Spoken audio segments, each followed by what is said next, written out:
everyone, it's Rita with Everything Homemade, and this video is to answer a question from a subscriber that asked me about my raised beds. They want to know the pros and cons to making the raised beds that I do in my garden, and just to know a little bit more why I did it. So in this video, I'm going to answer your question. So as you can see here, all of our garden is in raised beds. You can see where the rows are, and you can see where the walkways are. There's that raised part of things right there. Okay, so this is my row that I'm walking right here, and above it's raised, and here is raised. Now, why do I do that? That is the question. So first of all, why I do raised beds is for a couple of reasons. One, it gives you definite walkways, okay? I have 6 children, and this is easy. They can see where they're walking. They don't walk over here, and they don't walk over there. They follow the paths. It makes it really easy in the garden to see, even though there's weeds. I mean, it is always easy to see the walkways, okay, compared to, you know, not trampling over the plants. Now, when plants are big like this, it's fairly obvious, but when you got a 3-year-old walking in the garden, it's easy to trample stuff, especially when things are just dirt. And so that's one reason why. It's just the ease of walking. The second biggest reason that I do these is for the plants' sake. Okay, it's for not compressing the roots. So if you are always following pathways, you are just compressing the dirt down in those pathways. You are not compressing the roots. So for example, the corn that's growing here, this is nice and light, like it's easy dirt. The roots can go down over 1.5 feet and nothing tramples it. And it's really good for roots not to be trampled on all the time. And in the garden, you're always walking back and forth, and therefore the plants just have a lot easier time to put those roots in and grow good. This goes with carrots and red beets and all the vegetables, of all the vegetables and plants that you're growing. So those are the main 2 reasons why I do my garden design the way that I do. There's benefits to this design as well. First, like I just said, the roots don't get compressed. Plants don't like, you know, compressed roots. They like where the soil stays fluffy, it's light, it's easy to get in. The other reason why I do it is to save space.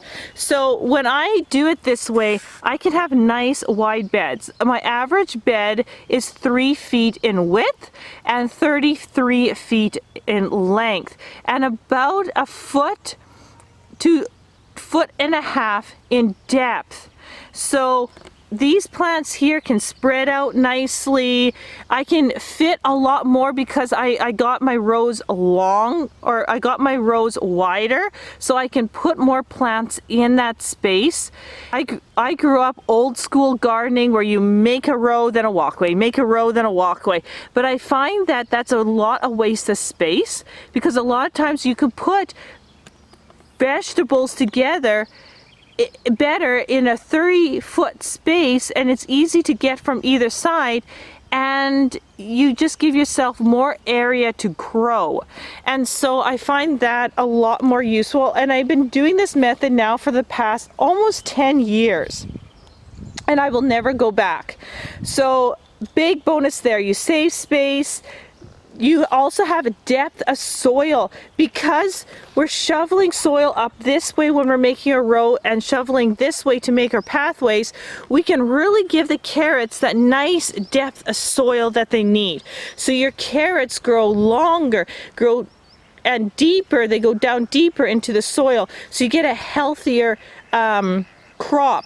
The other positive is that if you have torrential rains, you got areas for the water to run off. They're not held in that suspension of moisture. So you're not having that, you know, if you have a wet year, that everything is just gonna rot. There's some way of getting that moisture away from your plants. When your plants grow big enough, when it's really hot, your plants grow big enough that they shade things, that this raised beds just work really, really well.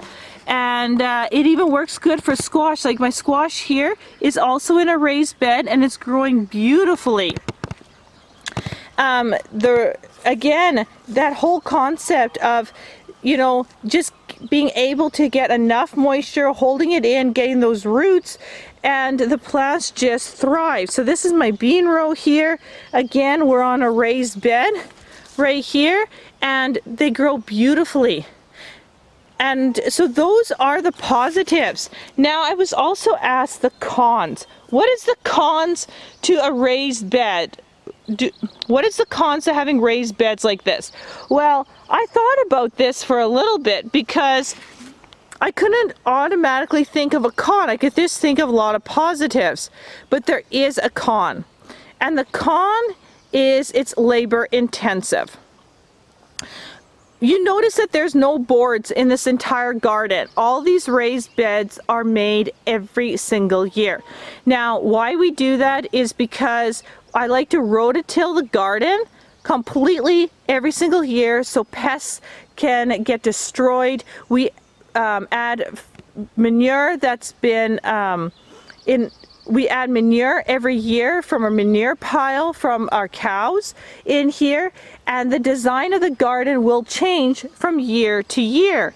I don't put the beans in this spot. I may put them in the back. The squash racks that are over here won't be here next year.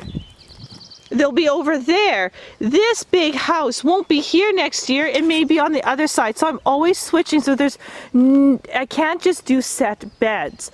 I like the rotation. I like the ease of changing things up the way that I want. Sometimes my rows don't run this way, they run this way. So just it kind of depends on how I feel, what I'm growing, the design, all that kind of stuff. So when we do this, we start with a clean slate. The ground, you know, is about a foot deep in topsoil because we have built it up over the years by continuously adding good manure and organic matter. But that means that we are shoveling these rows, and it takes about 2 days, you know, of heavy laborious work. We'll go 4 hours of shoveling heavy dirt. So that is probably the most con, is it's labor intensive to set up at first. But I do it every year, and I did it for our neighbor's garden as well, because we're gardening there as well. So we actually have 2 gardens, and I will never go back to the other method because yes, it is labor intensive, but the positives outweigh that initial labor that you need to put in every single year. And so that's why I continue to do it, and that's why I garden this way. And if you take a look at the garden, the plants are happy, things are growing beautifully, and it just, in my space, I can jam pack so much more. So I really hope that answers your question on why we do raised beds. And if you got any more questions about it, just let me know. So happy gardening, and I'll see you on the next video.